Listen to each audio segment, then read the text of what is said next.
Hello everyone, my name is Charles St. James. I'm a student at Mid-America Christian University.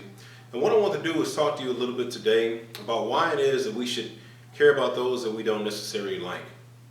Well, first of all, we know that right now we're in the year 2014. And we know that the 20th century was by far the bloodiest century we've ever seen as far as war goes and things like that. We know that we saw World War I. We know that we saw World War II, the Vietnam War, and the Korean War. Now, the wars that I just mentioned were those that involved the United States. Now, I did not talk about the wars and the skirmishes that took place between rival nations that did not involve the United States. So there are many more wars than the four that I just mentioned. You know, as a child, I was very inquisitive, and I still remember this. I used to walk around with a can or something like that, or a jar, and what I would do is I would walk around and search for ants. And sometimes what I would do is I would find a red ant, and I would pick the ant off the ground, and I would put them inside of the container. Then I would take a different color ant if I was able to find one, and I would take that ant and put it inside the container. Then after I got a few red color ants and different color ants, I would shake them up, and the ants would start to fight. Well, sometimes it seemed to be that people are the exact same way. If you take people who don't necessarily care about one another and you put them, excuse me, in close proximity with one another, there's a tendency that we start to fight. And it doesn't have to be that way. It seems to be that when those disagreements begin to arise, we don't have oftentimes creative ways to overcome those disagreements. If you turn on the Discovery Channel, or if you turn on Animal Planet, whatever channel it is that you are able to watch some kind of nature programming, you see the same thing in Animal Prize.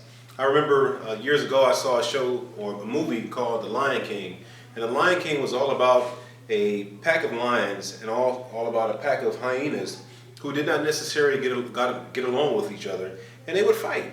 And it seems to be that sometimes people are the exact same way. Okay, so why is it that we should care about someone who we don't necessarily like?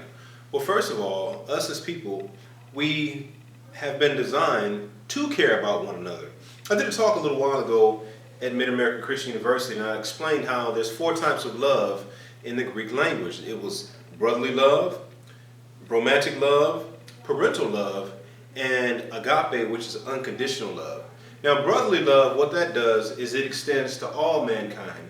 It's the kind of kindness and compassion that we demonstrate for anybody that may be in need. You see brotherly love at times when it may be raining outside and you may be traveling in a specific direction. You may see somebody having themselves a hard time in that rain. They're trying to hide from it, and they dress in a suit or some kind of fine clothing. It's obvious they have somewhere to go, but to get dressed. And what you may do is pull over, help them out, give them a ride, and try to help them get to where they're trying to go.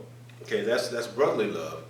If brotherly love was able to extend from a close proximity further out, what you would see is people in general will be much more kind to one another than they are right now. Second of all, it seems to be that there's not much that separates us from the animals other than the fact that we have the ability to love one another. I don't know if animals are able to care about each other the same way that people are, because people, we are very inquisitive. We're very smart. We developed space shuttles which are able to go from planet Earth to the moon, and we developed telescopes that are able to see far into the universe. And animals don't have the ability to do such things. So we as people, if we were to apply that same wisdom and that same effort into caring about one another, I'm sure the skirmishes that we've seen over the last century and over the last 200 centuries, if you will, or 200 years, I'm sure those skirmishes would have never taken place if we just learned to care about one another. And third of all, your life would be incomplete if you did not care about someone.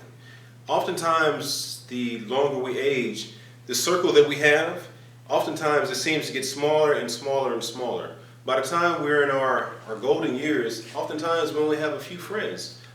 Sometimes our family members, a lot of them have moved on, or a lot of them have passed away. And we find that at that moment, there's only those that are close to us and living in the same areas that we are.